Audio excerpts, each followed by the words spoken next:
So thank you all for joining us and sending a warm welcome to everyone here with us today. This is the November webinar for the Domestic, Family and Sexual Violence Data Insights Network. My name is Amy. I work for QCOSS, the Queensland Council of Social Service. I'm the Senior Data Analyst in the Research and Policy team at QCOSS. I'm the Project Lead, Coordinator and Facilitator for the DFSV Data Insights Network. We also have Nadia online, our Research and Data Officer at QCOSS, who is online to support the webinar today, as well as our colleague Susanna. QCOSS acknowledges the historical injustice of colonisation and dispossession of First Nations peoples and its ongoing impact and legacies. We are committed to reconciliation, self-determination and opportunity for First Nations peoples as integral steps in achieving equality, opportunity and well-being for all Queenslanders.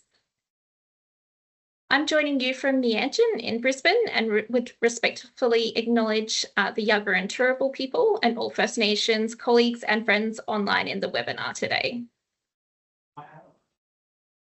So we'd encourage you all to share, if you feel comfortable in doing so, in the chat, who you are, where you work, and to acknowledge country where you are today in the chat as well. So for the agenda today, the webinar is 1 hour. For this session, we're focusing on data governance to support DFSV organisations to strengthen their capability. I'll spend 5 minutes for the introduction and welcome. We have 45 minutes for the guest speaker presentation. And there will be 10 minutes for a discussion and Q&A and a polling at the end of the session. A couple of details to note. By default, you will be on mute, but your camera will be turned on. The session will be recorded today. If you don't want your face shown in the recording, please feel free to turn your camera off. The Q&A component of the session for the webinar today will not be recorded. If during Q&A you would like to ask a question, please include any questions you have in the chat pane.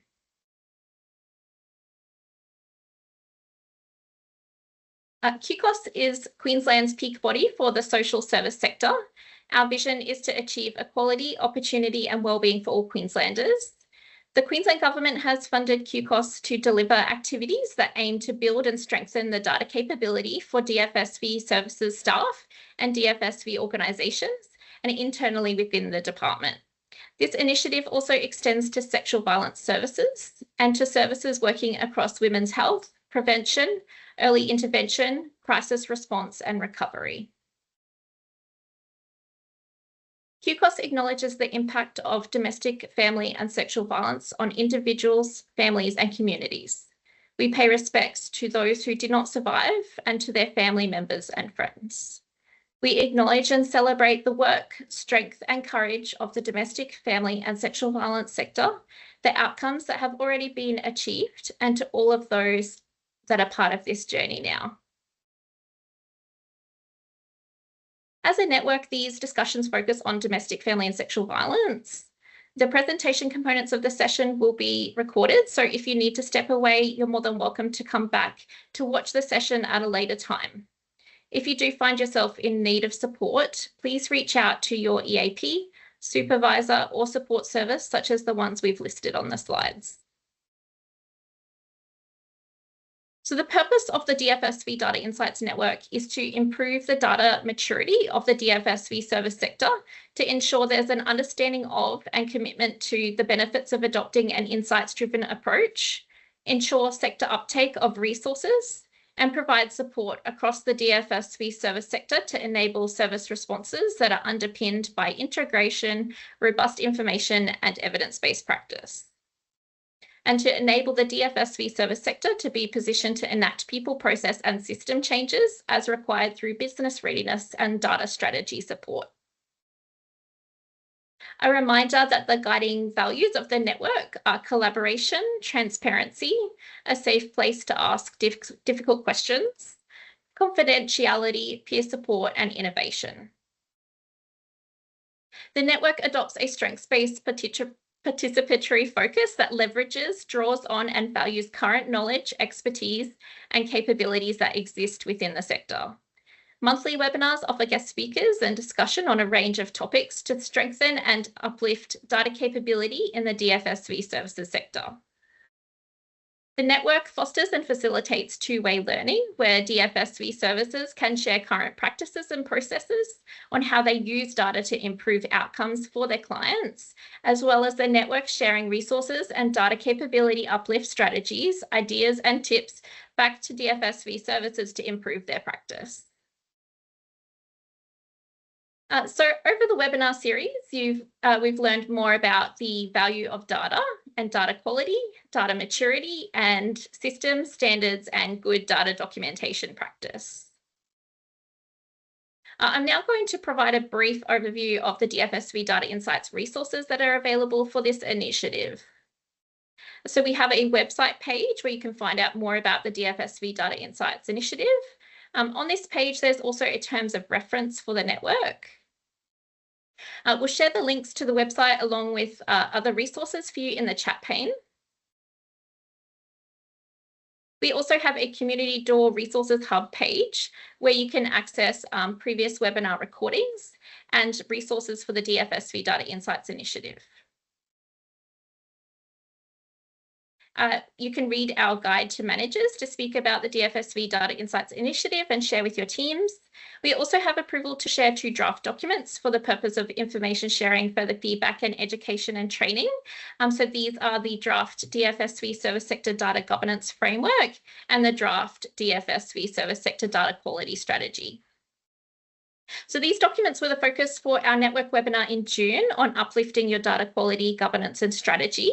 And we welcome the opportunity to receive any further feedback from the sector about the draft documents and invite you to connect with our team to discuss these resources further. So in terms of the plan for the network, our last webinar we held in September, and that was the 9th webinar for the network on understanding data maturity. Today is the 10th and last webinar in the series with a focus topic on embedding data governance, practical approaches for DFSV services. If you'd like to review previous webinars in the series that specifically link to today's webinar topic, we'd suggest you going back to review the webinar presentation held in June on uplifting your data quality, governance, and strategy. As mentioned, we've coordinated and facilitated 9 network webinars so far, and the next 3 slides provide summaries of these webinars, which you can read in your own time. So if you've missed any of the previous webinars, we've shared the links to the recordings in the chat, and again, you can watch these at a later time. Okay, so our guest speaker today is Jeff Pang, Managing Director from Ronan Analytics, who will share their journey supporting Micah Projects to embed a comprehensive data governance framework over the past 2 years. Their practical experience offers valuable lessons for DFSV services seeking to strengthen data culture and capability to drive decision-making. Jeff's presentation builds on the network webinar we held in June based on the 2 draft documents.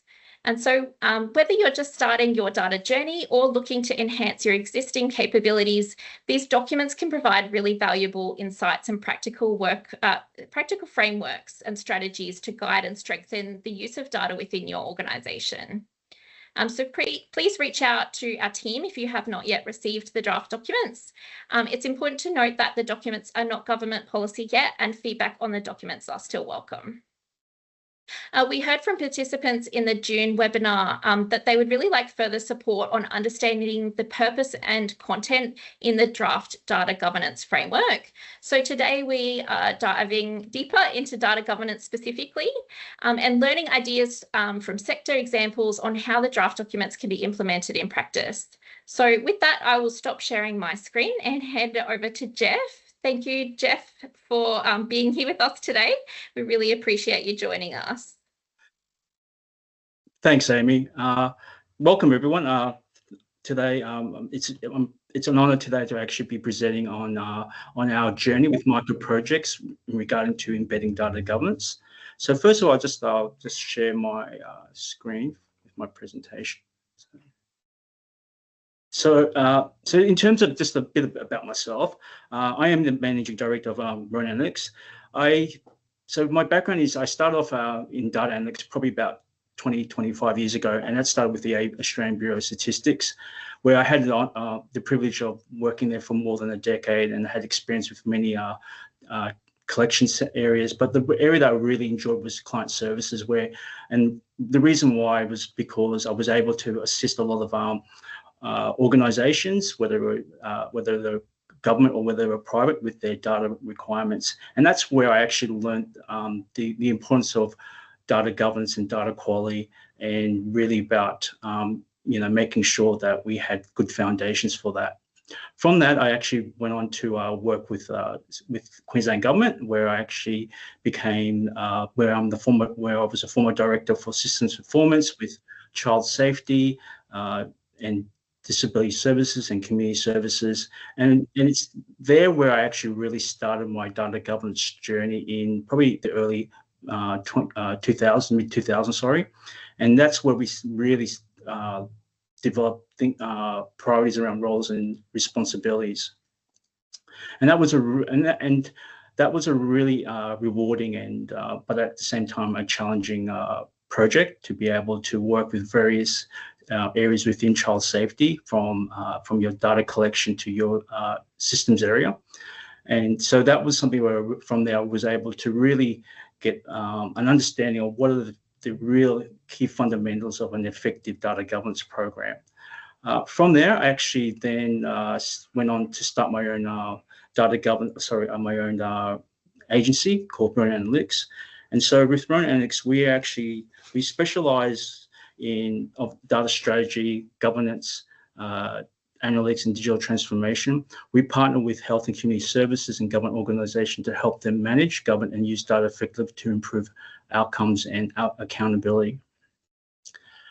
So that's a bit about us. For those who actually don't understand, who are not familiar with Micah Projects, I would just probably give a bit of an overview of Micah Projects. So Micah Projects is a Brisbane-based not-for-profit organisation. They are dedicated to creating justice and responding to injustice in the community. The organisation delivers integrated, person-centred services to people experiencing homelessness, domestic and family violence, poverty, trauma, and social exclusions.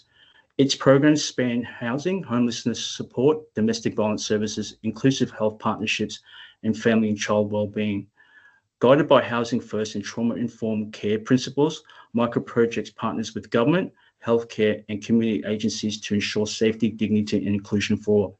In 2023-2024, Micah Projects supported over 27,000 people, including 1,459 children and young people, and assisted more than 230 households to secure stable, long-term housing. The key services areas include housing and homelessness support, domestic and family violence services, inclusive health partnerships, women, children, and families. Sorry, guys. Interpreter here. Jeff, you're talking at the speed of light, and I just cannot get my hands to move fast enough. I'm sorry. Okay. Yeah, can I get you to just take a breath and get some space there so we can get the language out? Yep. Sorry to interrupt you there. That's okay. Sorry about that. So the key services are housing, homelessness support, domestic and family violence services, inclusive health partnerships, women, children, and families, community connection, and social housing. So where does our journey start? So our journey started probably more than 2 years ago. It probably started late November 2022, and that came through. So a former colleague of mine, when we were in child safety, was doing some consultancy for Karen Walsh, who is the current CEO of Micah Projects, was really interested and committed to developing a data governance framework for Micah Projects. Now, the background to that was that one, they would, and something I will talk about a little bit later, was at the time their legacy participant information system, though it was functional, it could have been better. So that was one of the things that was probably driving this initial interest. Second of all, Micah Projects had grown quite significantly in a very short time. Their projects and programs increased exponentially. With that, came with more increased government investment, and therefore there was a greater need for good governance to ensure that that the funding was actually being allocated, in a structure, in a good governance manner.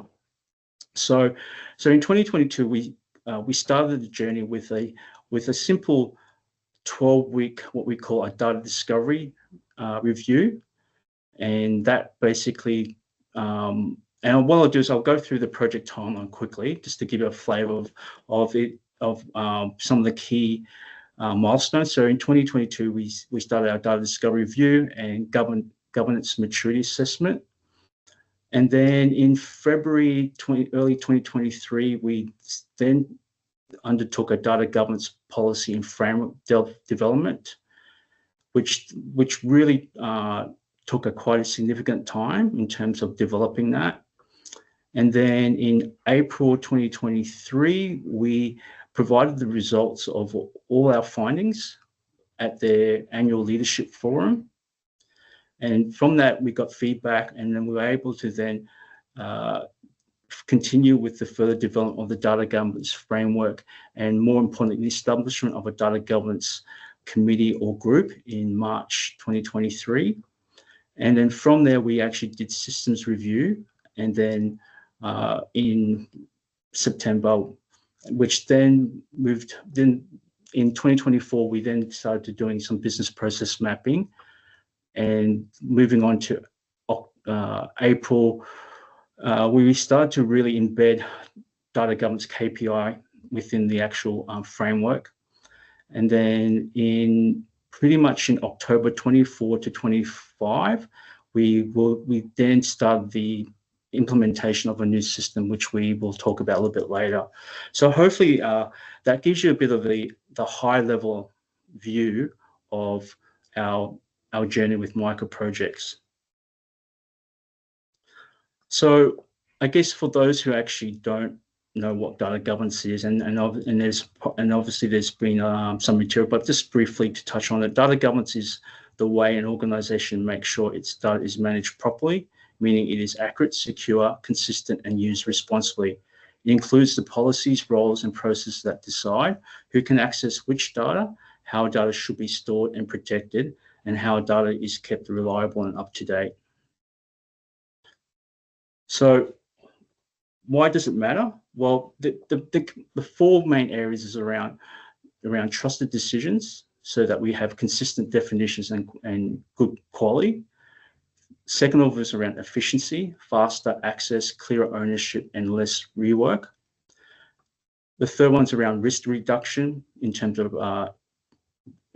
better privacy, better security, and regulatory compliance. And then finally, it's around enablement, supports analytics and data sharing.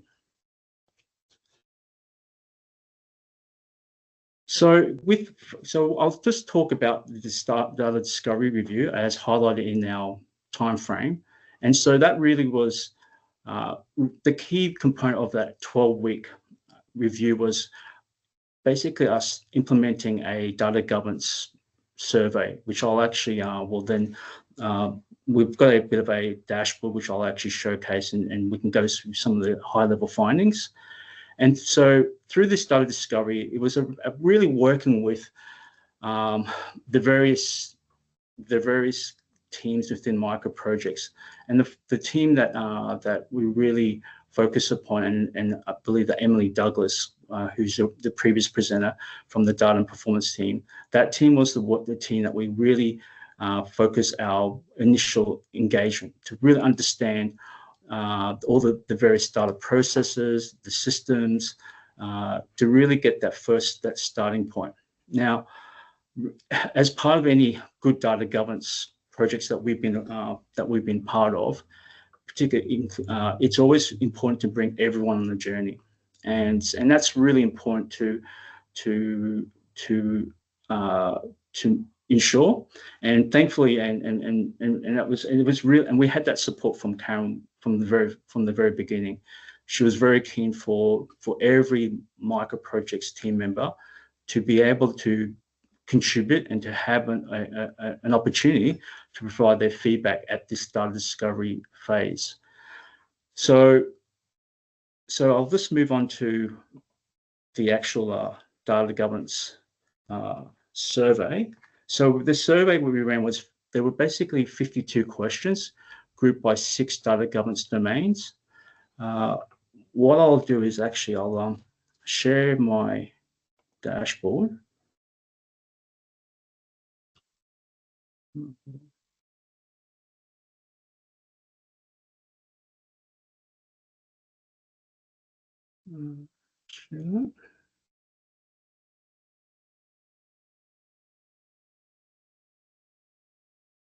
So here we have is our Micah Projects Data Governance Survey Results Summary. And this is basically a result of all the feedback that we got from a survey that we actually that we implemented at the start of the 12 weeks. And it went to, the survey was responded by, all the, I guess, team from the various clusters from BDVS to health and service integration, loader services, organizational corporate services, supporting housing service, and Wellspring.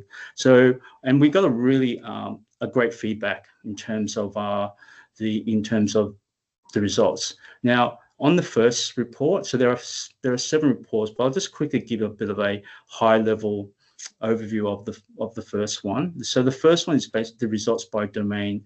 So we saw that from the survey that systems and technology process was rated highly in terms of as importance, followed by privacy and sharing and understanding, thirdly, data quality process, and then reporting structures.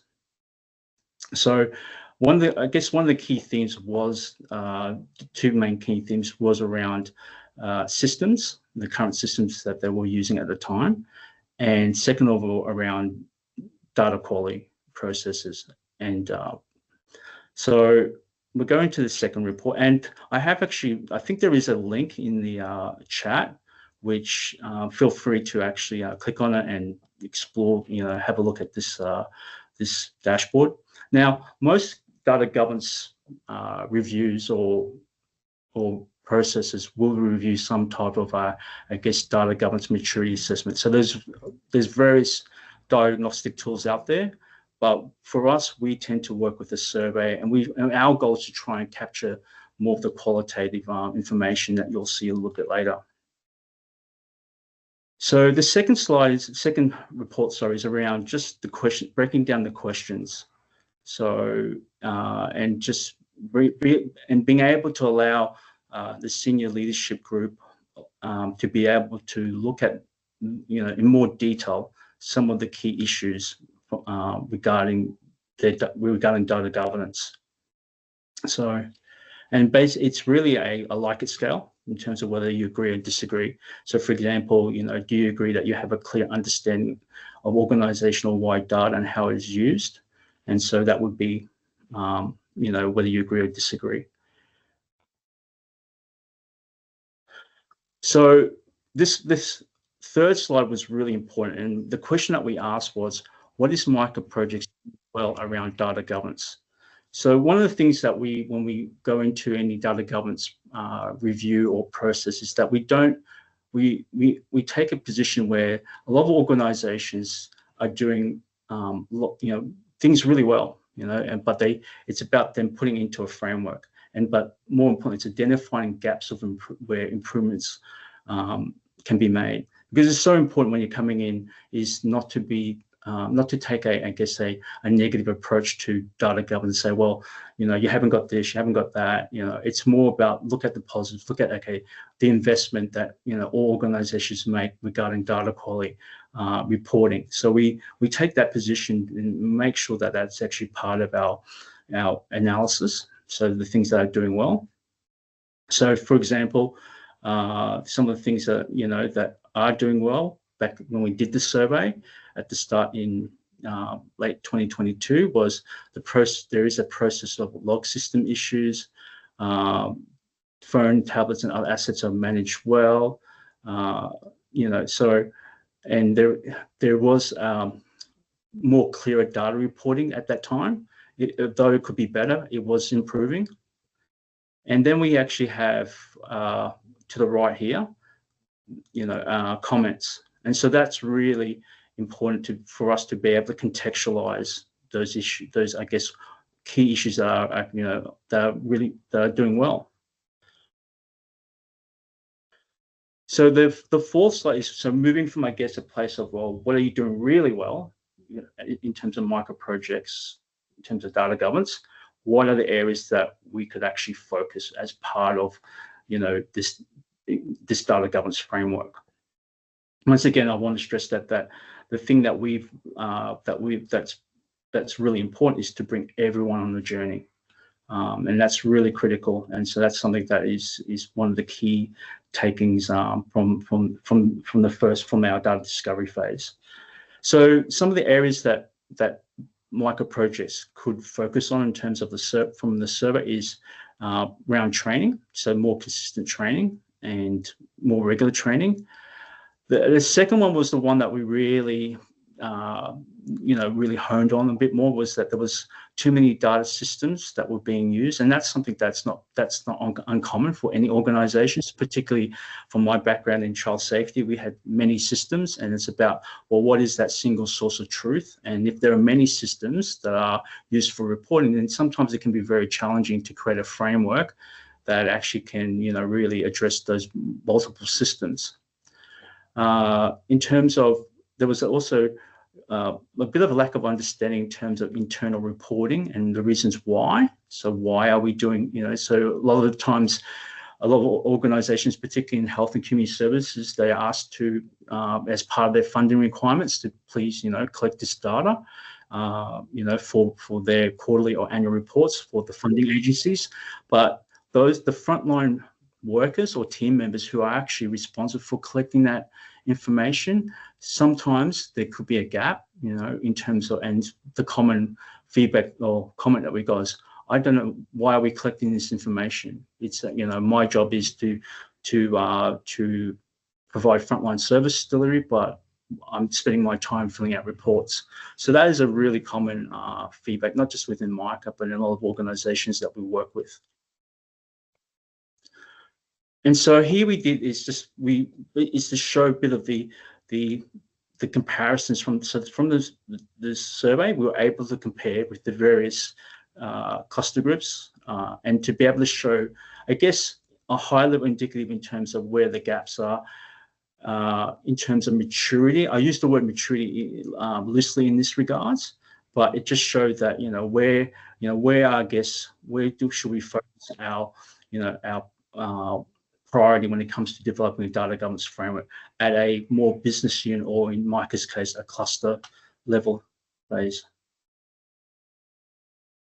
So in terms of, from our, I guess from the survey comments, we were able to put together the key themes, and the key themes were about, so you can see here, in our bubble chart, the two main themes that came out was more regular training and data documentation, followed by more data validation, systems change, effective communication. So that was really, and I'll talk about a little bit later towards the end, but that was another key theme.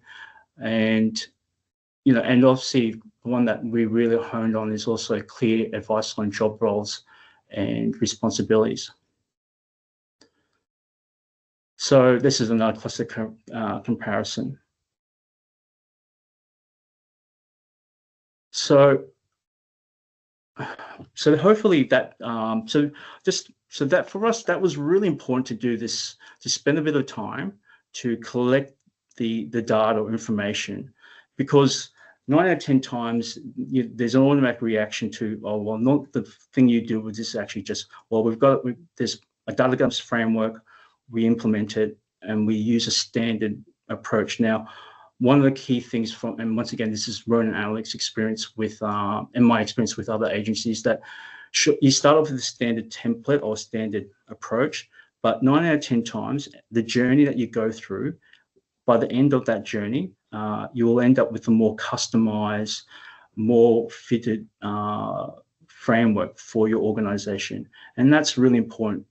And that's another key message is that it's important to work together as a team to develop a framework that best fits your organization. And so I'll just go back to sharing my, hold on.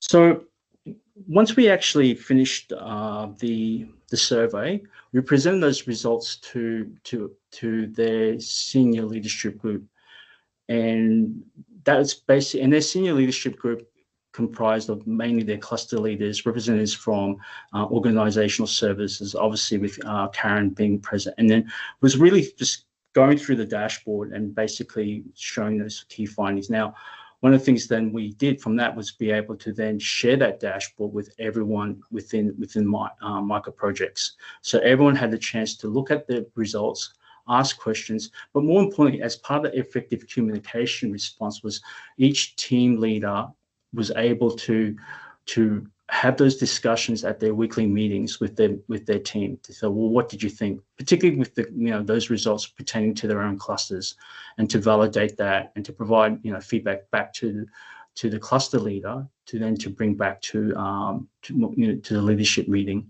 So that was really important. Now from there, we then actually presented those findings again at their offsite, the annual offsite. And once again, this was bringing the whole organization together and to basically go, these are the main key results, and what are we trying to do? And so from there, we then pursued on developing a data governance policy or framework.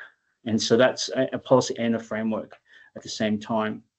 So the key part of the framework was basically it's the structural policies and processes that guide how that organization manages its data across the entire life cycle, from creation and collection through to use, sharing, storage, and disposal. It provides a coordinated approach to ensure that it is accurate, secure, compliant, used responsibly to support decision-making, service delivery, and accountability.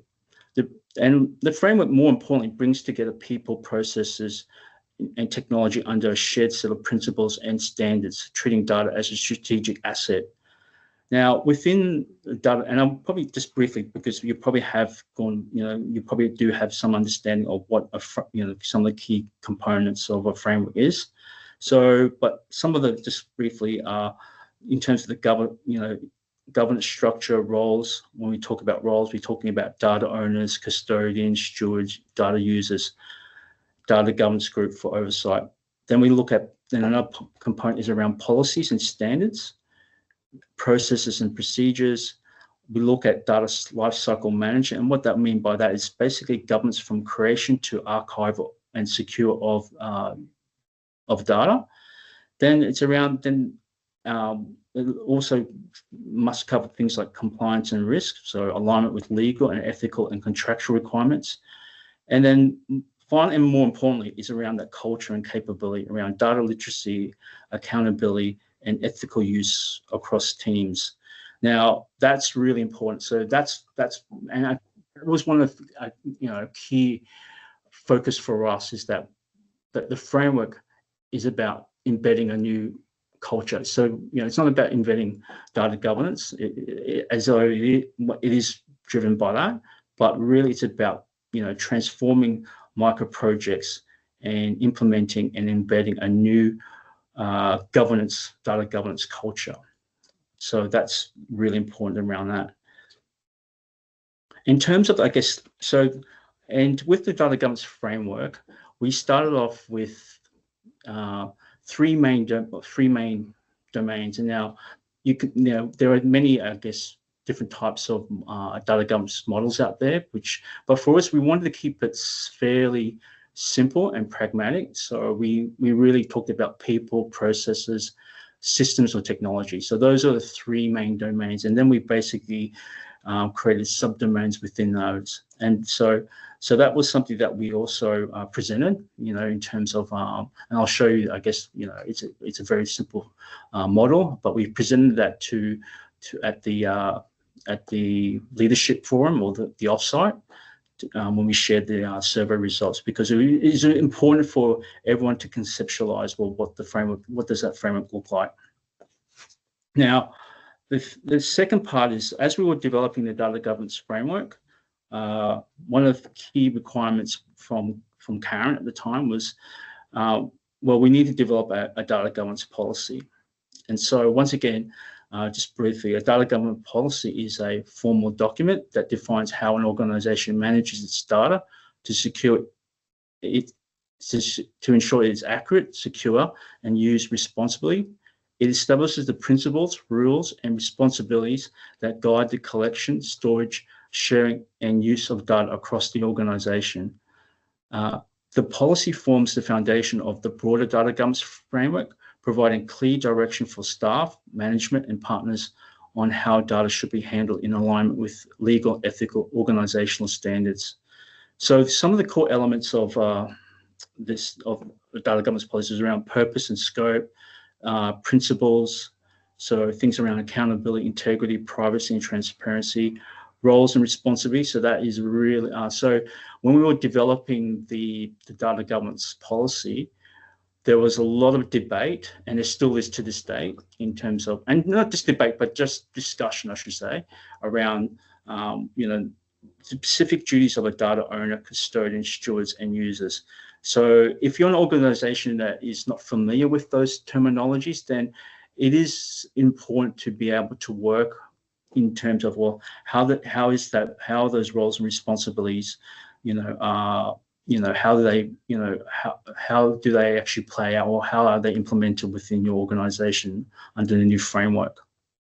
So next of all, I guess another element is around data sharing and access, and that's really important. And that was one of the things that also came out from the survey around data sharing and having some clear guides and processes around that.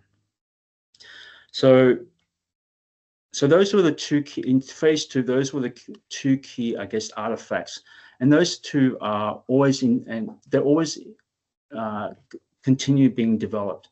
So the data governance policy that was implemented, a couple of years ago, has gone through various evaluations, has been reviewed. As the organization grows, as the priorities change a little bit, your policy needs to obviously, meet those demands and requirements. The framework, in terms of its core domains, still remain the same. So those three key pillars are still consistent, but it's within those domains itself, things could change. So I've just gone through the policy. So here is the data governance framework that we presented at their senior leadership group. And so basically, we broke our framework development into two stages. So the first stage was around the fundamentals, so things around policy, strategy, standards, process, data management, privacy, and security.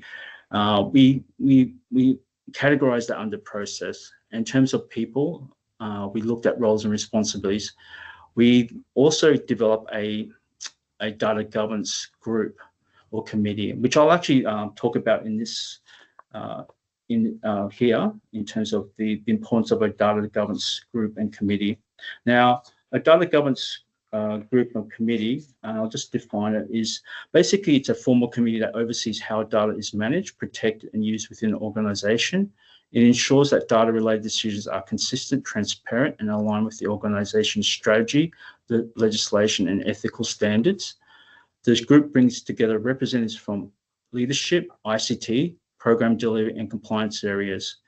So the core function of a data governance group is, one, policy oversight. It reviews, recommends, and monitors implementation of data governance policies and standards. it's around data in terms of data quality risk management. It monitors data quality, ensures corrective actions for identified risk. There's also system integration alignment, and I'll talk about a little bit about that work a little bit later. And then also it's around it's around compliance and privacy assurance. So oversees and adheres to data-related legislation such as Information Privacy Act. And finally, and also important, is around capability and culture. So the data governance group at Micah Projects, and what they've done phenomenally well over the last couple of years, is to be able to promote data literacy and continuous improvement across teams. Now, from just in terms of the insights from that data governance group and how I've seen it evolve. So we started off as just, and the key was about having that mandate. So Karen, from the very start, really put a lot of importance of the data governance group. So ensuring that every cluster leader attended the group, but also you had representatives from organizational service, you had risk and compliance. Like I said earlier, the key team members or representatives of the organization to best represent within this data governance group. So we met on a monthly basis, and Ronan Analytics, I chaired those meetings, and in terms of the agenda, but more importantly, that group was really used to work on developing the framework. And so over time, we're able to go, well, what are some of the key priorities in terms of the data governance framework? And so things like what we just talked about, we looked at training, we looked at succession plan. Now, one of the benefits of a data governance group is that in organizations, there's always going to be, you're going to have key leaders and team members leave, particularly, and one of the, challenges within the data space is if you do have a team leader or a cluster leader or manager that leaves, that has data custodian or data steward responsibility, then it's really hard to continue to have. It's a challenge of actually keeping that the new person who comes into that role aware of where we are within the data governance framework. So having that committee or having that group has been really good in terms of continuity. So once they start attending the data governance group meetings, then that person is quickly on board of where, in terms of the direction of the data governance framework and what they need to be doing in terms of their role. So that's been really good in terms of succession planning. The next part is obviously so that's where. Let's go back. So in terms of the roles and responsibilities, we have various roles in terms of data governance. So like I said, we have data owners, data custodians, and data stewards. So one of the things in terms of the data governance group is about just formalizing those roles within their job description. So making sure that those particular roles are actually formalized in their job description. So that was something that was really important, to make sure that those roles are identified by the organization as having a priority. So that's something that we worked with HR and corporate services organizational service to really embed that, because if those roles are not formalized within the organization, then it becomes more of a, it's almost like, it's a role that I've seen as a volunteer type role. It's something that, that I'll do when, I have time. So that was really critical. And that's where the data governance group really led that piece of work, to make sure that those roles, those important critical roles are formalized. So in terms of the data governance group, we then start to, as we went along the journey of embedding the framework, one of the things that was actually conducted was actually a systems review. So that we did a systems review of I guess the legacy participant management information system. And before we did that, we actually did some process mapping. So that was one of the things that was part of, I guess, our systems review. So the systems review came about from the results of the survey, but then and then it was recognized as a priority to continue that piece of work within the data governance group. And so Ronan Analytics was then, given the task of working with each of the clusters to document and visualize key business processes, map the data flows and dependencies, and identify duplication and opportunities for systems improvement. So this was a really great exercise, and so we were able to work with each of the clusters, and we ran these workshops. Now you see, this is an example of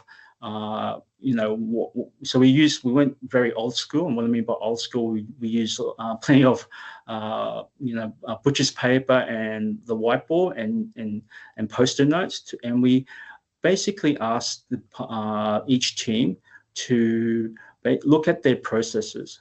And so this was a really and it was a challenging but also really rewarding exercise. So you had on one I guess on one at one level you had, I guess, BDVS who are very good and very and knew their processes and knew their systems, but it was a good exercise because at the time it was good for their cluster leader, in this case Ria, to understand, do we have maybe potentially some duplication at some level? Whereas then we had on the other level, we had ones who actually were basically a newly funded team, and so they had no processes, they had no idea of how things were, how things work together. And so this exercise actually made them sit down and actually do this themselves and map it. And so here's just just a example of the complexities around particularly BDVS's business process map. So we use swim lanes, and we basically broke it down in terms of their case management process. And this was something that their whole team were able to put together. And we put together each process map for each of the cluster groups. So what happened was, what we did, as part of, I guess, so we went on to continue that review of their participant information management system. And one of the things that we, that was probably a 6 months type of review, and we worked with another consultant on this to help deliver some findings. So some of the key findings of, I wanted to stress that their legacy system was there was nothing wrong. There were actually things were, they were able to still do their reports, generate reports. They were still being able to continue their funding contracts because of that system. But like I said earlier, it could have been better. And so some of the things we did more, rather than do this survey, we actually did more of a interviews and more interviews type of engagement. And so in terms of the key areas from a data governance and data quality finding, there were things like, we found that there was data fragmentation, inconsistent structures. There was also data quality and completeness issues. There was limited reporting analytical capabilities. One of the things that I guess this system really that was a challenge, that was no auditing, which was a concern in terms of reviews, and so that was something that we wanted to try and resolve. And then obviously there was also issues around lack of integration and scalability. And so basically that, like I said, the review of the legacy participant management system showed that while it served as an operational case management tool, its limitation structure, data quality and governance reduced its effectiveness for analysis, compliance, and decision making. So this decision's informed, I guess, Micah Projects to then go, well, it may be time to actually look for a new system, and so that was something that we conducted. So after a lengthy, so there was a process of where, as part of the review, it was looking at alternative case management systems or participant management systems out there.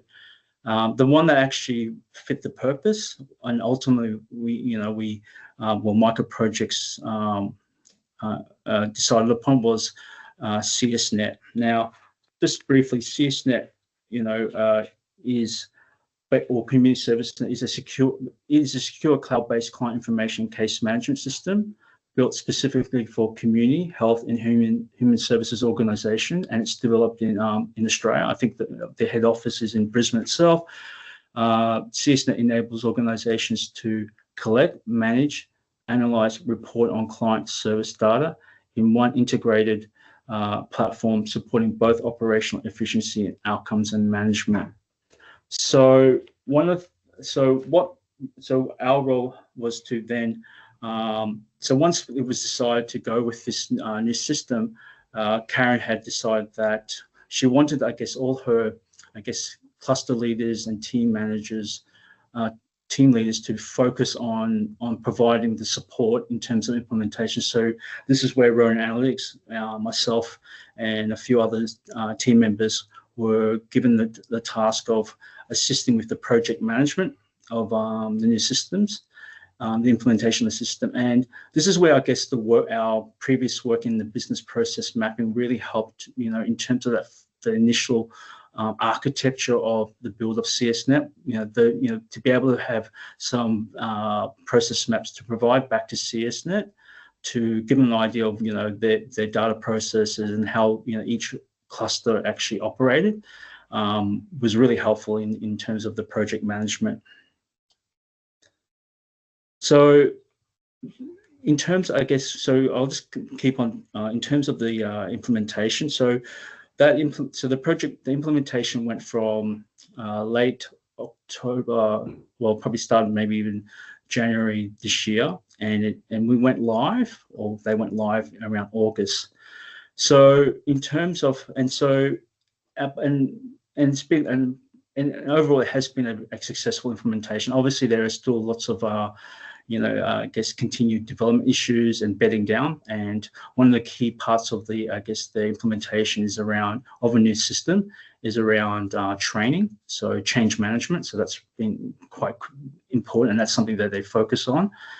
And so, and to give you an example of, I guess, how this relates back to, I guess, data governance framework is that, well, we started off, like I said, it's been a journey. So the journey where we started as from a data discovery, where we was a fact-finding mission to understand what are the gaps, what are the things they're doing well, to moving in terms of developing a framework, and then establishing a data governance group to be able to support and help and provide feedback into the continued development of the data governance framework.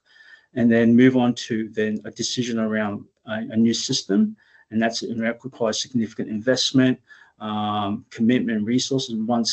And so one of the things that that has been great to see as part of this journey is the spirit of collaboration amongst, not just within the data governance group, because it actually extends beyond the whole organization itself, to be able to see, during implementation phase, during the project management, when I was chairing the project management group, to be able to see clusters work together and say, look, you need help in terms of with a certain build, and that is really important in terms of, I guess, working on something like a new system. So in terms of our role within moving forward, so we will continue to chair the data governance group. We'll also continue to support any continuous improvement, and we also provide continuous advice around the data governance framework. So just overall, this is the impacts and results. So some of the impacts and results that we've seen is continuous improvement in data consistency and reliability across clusters, strengthening accountability through governance structure for the data governance structure or data governance group, reduce duplication in data entry reporting. So with the new system, we're seeing obviously signs of that.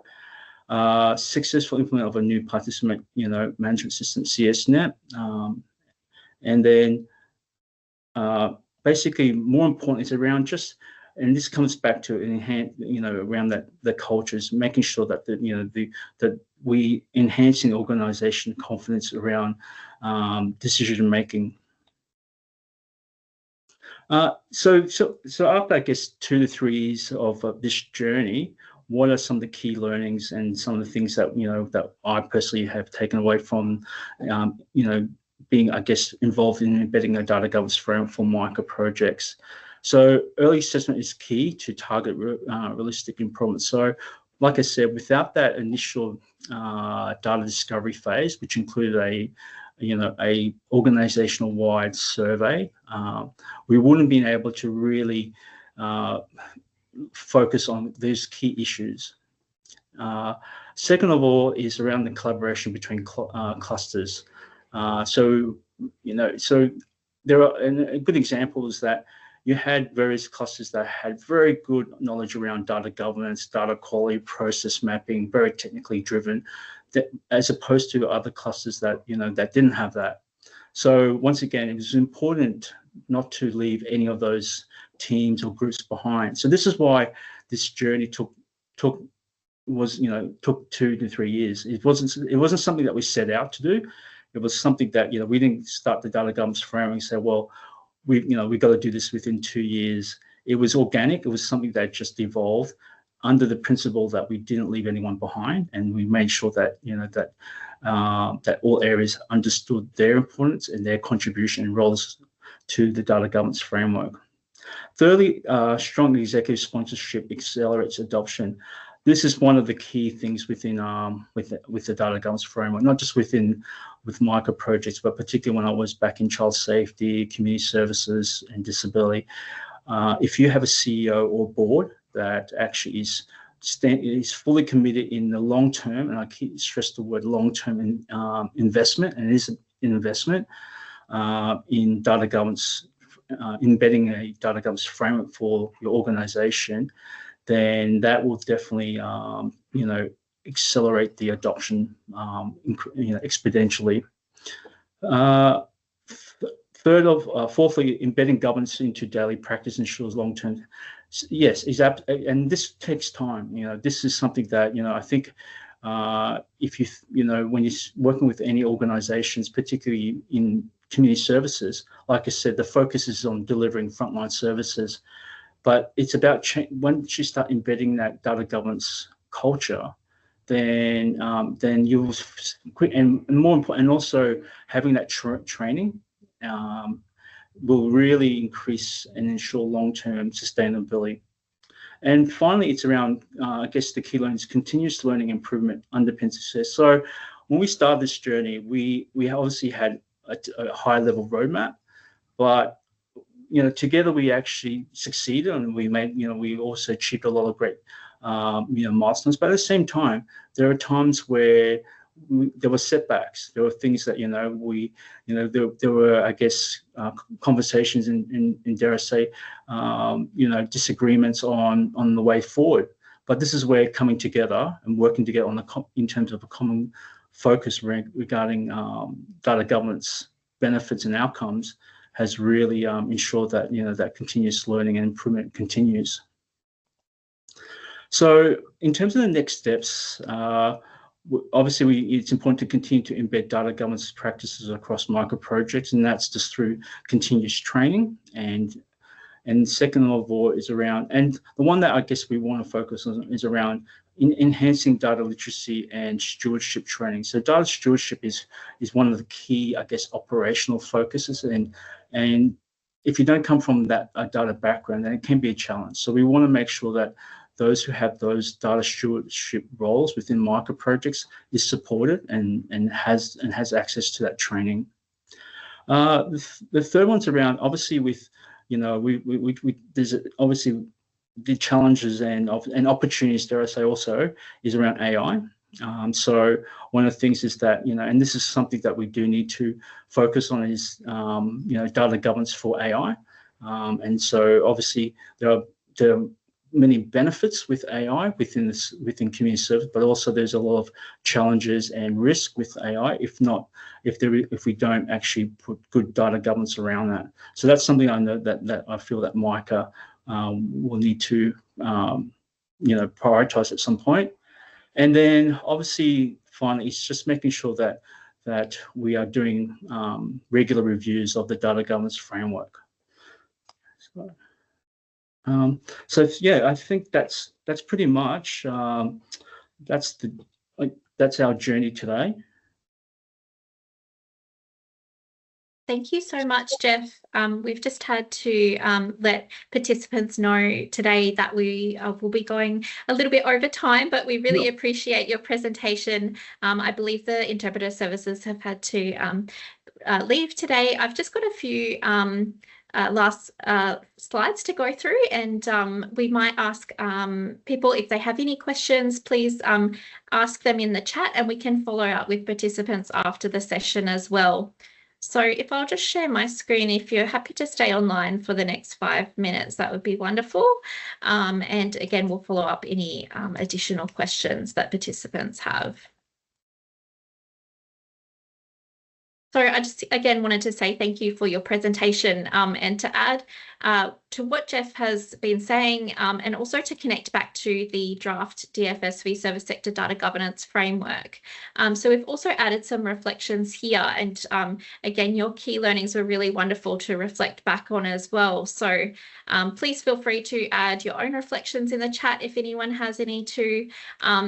So we just wanted to summarize this and say having good data governance and good data quality builds a foundation for data capability, as well as accountability for the clients that you serve and work with, and transparency to your funding bodies and board, and ensuring good data documentation practices for your staff to be confident in reporting data that reflects your work.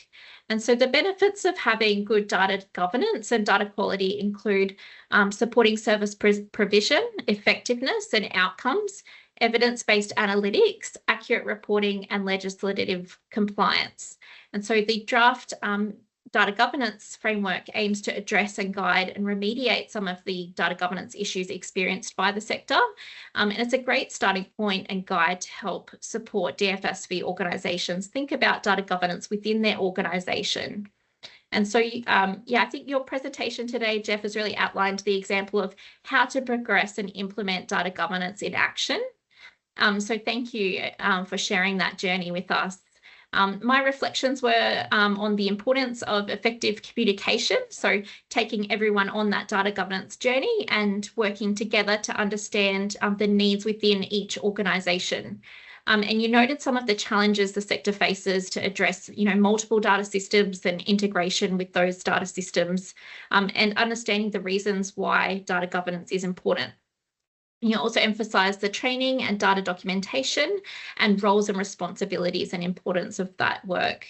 And finally, embedding a data governance culture within organisations and how that's been formalised and embedded within Micah. So yeah, we felt that the work really aligned well with the draft data governance framework. And again, to participants online, we'd welcome the opportunity to receive any feedback about the draft documents and invite you to connect with our team after the webinar to discuss the documents and resources further. We also have our contact details, which is dfsv.insights@qcoss.org.au. So please feel free to send any feedback or queries to us through that inbox. We'd like to also acknowledge and thank the Department of Family, Seniors, Disability Services and Child Safety for funding this initiative, and to extend this thank you to the DFSV services for your support and your energetic enthusiasm and passion and participation, as well as to all of the guest speakers that we've had on through the webinar series. So we do have some very quick polls for this webinar that I've shared in the chat today. So we'll give everyone a moment to complete the questions. I don't think we will have any time for Q&A, but again, happy to take those questions offline if anyone has any additional questions or reflections that we'd like to address with Jeff.